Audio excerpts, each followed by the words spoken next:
Let the weak say. బలహీనులు ఏమని చెప్పాలి? సోగా బలహీనులు ఏమని చెప్పాలి? పాస్టర్స్ కూడా విశ్వాసులకి ఏదో సొంతం తెరిమా. పాస్టర్లు కూడా విశ్వాసులతో ఏమంటారో తెలుసా? నేను బలాఢ్యుడని చెప్పవాలి.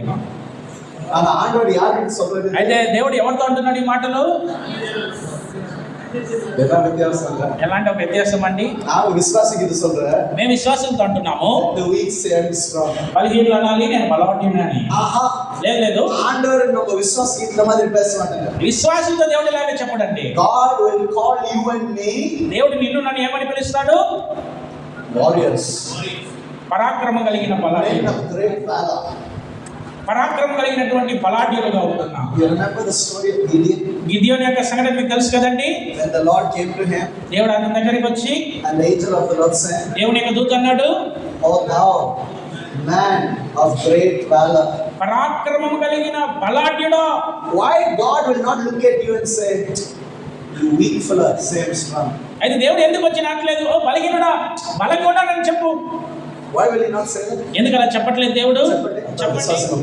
విశ్వాసం వాడికి తెలియకుండా ఉంటుంది. அதனால బ్రదర్ ఇది ముట్టియాదు బ్రదర్. అందుకే సహోదరుడు ఇది కుదరదు సహోదరుడు. అది నడకదు బ్రదర్. అది జరగదు సహోదరుడా. అయ్యో నా ఉండమిల్ల బ్రదర్. అయ్యో నా వల్ల ఏం కాదు. లేదు.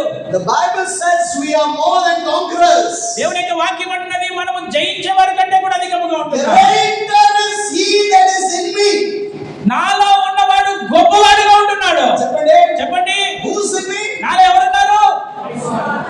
So Jesus, God will not look at you and say, "Wow, weak విశ్వాసి." అయితే అందరి బట్టి దేవుడు మనల్ని చూచి, అయ్యో పాపం బలహీనమైన విశ్వాసి లేదా చెప్పడు. ఎందుకు? In Christ Jesus today, యేసుక్రీస్తు నందు ఈ దినం మనము విజయం కలిగిన వారము. We have the victory. మనము జయాన్ని కలిగి ఉన్నాం. We have the Holy Spirit. మన పరిశుద్ధాత్మ కలిగి ఉన్నాం. Power of God. దేవుని శక్తిని కలిగి ఉన్నాం. The name of Jesus. యేసు నామాన్ని కలిగి ఉన్నాం. We can do all things through Christ Jesus because he strengthens us. ఎందుకంటే మనల్ని బలపరుస్తున్న క్రీస్తు వలన మనం అన్ని చేయగలుగుతూ ఉంటున్నాము.